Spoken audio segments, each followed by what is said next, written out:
Students, आज से हम दशमः पाठः जटायोः शौर्यम शुरू करने जा रहे हैं। जटायोः शौर्यम का अर्थ है जटायु की वीरता। प्रस्तुत पाठ्यांश आदि कवि वाल्मीकि प्रणीत रामायणम के अरण्य कांड से उद्धृत किया गया है, जिसमें जटायु और रावण के युद्ध का वर्णन है। जैसा कि आपको पता होगा कि जब पंचवटी में राम लक्ष्मण और सीता जी जब रहते थे वनवास के काल में, तब उस समय जो रावण था उसने पंचवटी से ही सीता माता का अपहरण किया था। तो जब वह अपहरण करके ले जा रहा था सीता जी को, तब ये जो गिद्ध हैं जटायु गिद्धराज, उन्होंने रावण को रोकने के लिए उनसे युद्ध किया था। तो ये उसी समय का वर्णन है।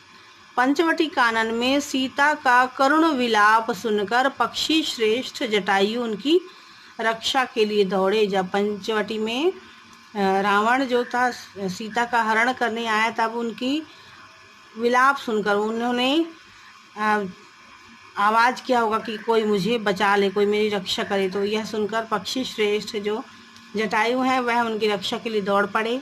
वे रावण को परदाराभिमर्शन रूप, मतलब कि पराई स्त्री को नहीं स्पर्श नहीं करना चाहिए और यह निंदित कर्म होता है, एवं दुष्कर्म से विरत होने के लिए भी कहते हैं वे, है ना। उन्होंने इस तरह का कर्म मत करो, दुष्कर्म मत करो, यह भी कहते हैं, परंतु वह बिल्कुल भी सुनने को तैयार नहीं रहता।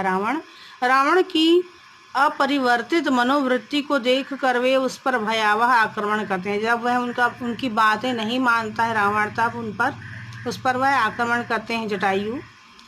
महाबली जटायु अपने तीखे नखों तथा पंजों से रावण के शरीर पर अनेक घाव कर देते हैं तथा पंजों के प्रहार से उसके विशाल धनुष को खंडित कर देते हैं। टूटे धनुष मारे गए अश्वों और सारथी वाला रावण विरथ होकर पृथ्वी पर गिर पड़ता है। कुछ ही क्षणों बाद क्रोध आंध रावण, मतलब क्रोध में अंधा रावण जटायु पर प्राणघातक प्रहार करता है, परंतु पक्षी श्रेष्ठ जटायु उससे अपना बचाव कर उस पर चंचू प्रहार करते हैं, चोंच से अपनी प्रहार करते हैं उस पर। उसके बाएं भाग की 10 भुजाओं को क्षत विक्षत कर देते हैं। और जैसा कि आपको पता होगा रावण को दशानन कहा जाता है। तो 10 आनन, अगर 10 सिर होंगे तो एक तरफ 10 हाथ और दूसरी तरफ 10 भुजाएं, 10 भुजाएं दोनों तरफ। तो एक तरफ की बाईं ओर की 10 भुजाओं को उसके क्षत विक्षत कर देते हैं जटायु रावण के। तो ऐसा इसमें जटायु की वीरता को दर्शाया गया है इस पाठ में।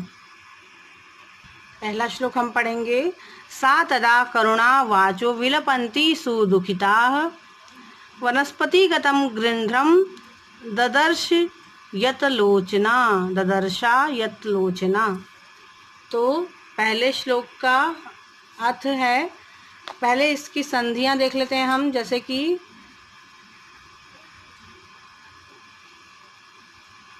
विलपंती, है ना, और ददर्श प्लस आयत लोचना, ददर्श। तो इसका अन्वय है तदा सुदुखिता करुणा वाचः विलपंतो आयत लोचना वनस्पति गतम गृद्धम ददर्श। इसका अर्थ यह है कि तब अत्यंत दुखी करुणाजनक बातें कहकर, है ना, तदा उस समय करुणा बहुत ही दुखी और बातें कहकर विलाप करती हुई, बहुत ही दुख पूर्वक विलाप करती, विशाल नयनों वाली, बड़े बड़े नेत्रों वाली उसने, सीता ने वृक्ष पर बैठे हुए गृहराज गिद्धराज जटायु को देखा। इसका भावार्थ यह है कि तब करुण वाणी में रोती हुई, बहुत दुखी और बड़ी बड़ी आंखों वाली सीता ने पेड़ पर बैठे हुए गिद्ध जटायु को देखा। ठीक है, जब रावण जो था सीता जी का हरण करके ले जा रहा था, जब वह आकाश मार्ग से, तो सीता माता जो थी बहुत ही करुण विलाप कर रही थी, रो रही थी जोर जोर से। और जब रोते हुए उन्होंने देखा कि पेड़ पर जो गिद्धराज जटायु बैठे हुए हैं। जटायु पश्य माम आर्य हीयमाणा मनावथ अनेन राक्षसेन्द्रेण करुणम पाप कर्मणा। तो जब उन्होंने जटायु को देखा सीता माता ने, तो इसका पहले हम देखते हैं संधि विच्छेद। तो माम आर्य का होगा माम प्लस आर्य, और रियमाणा मनाथवत का की संधि विच्छेद होगा हियमाणाम अनाथवत। रिय अन्वय इसका देख लेते हैं। आर्य जटायो अनेक पाप कर्मणा राक्षस इंद्रेण करुणम अनाथवत ह्रियमाणाम मम पश्य, मुझे देखिए। तो कहती हैं कि इसका भाव अर्थ है आर्य जटायु इस पाप आचारी जटायु को देखकर सीता माता कहती कि हे आर्य जटायु, देखिए इस पापाचारी को, जो पाप करने वाला है, इस व्यक्ति को देखिए। राक्षस राज जो है ना, राक्षसों का भी, राक्षसेन्द्रेण मतलब राक्षसों का इंद्र, जो देवताओं के देवता हैं वो इंद्र है, तो जो राक्षसों का इंद्र है, ये जो राक्षस है सबसे बड़ा राक्षस, इसने किस तरह से निर्दयता पूर्वक अनाथ के समान रियमाणाम अनाथवत हरण करके मुझे ले जा रहा है। इस तरह से ले जाते हुए मुझे देखिए। फिर भावार्थ है इसका, हे जटायु, इस पाप कर्म करने वाले राक्षस राज रावण के द्वारा अनाथ की तरह हरण कर कर ले जाती हुई मुझ दुखी को देखो।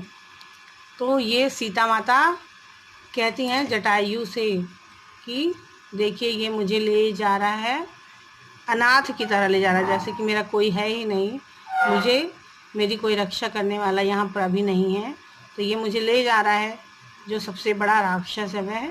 तो इस तरह से मुझे देखो।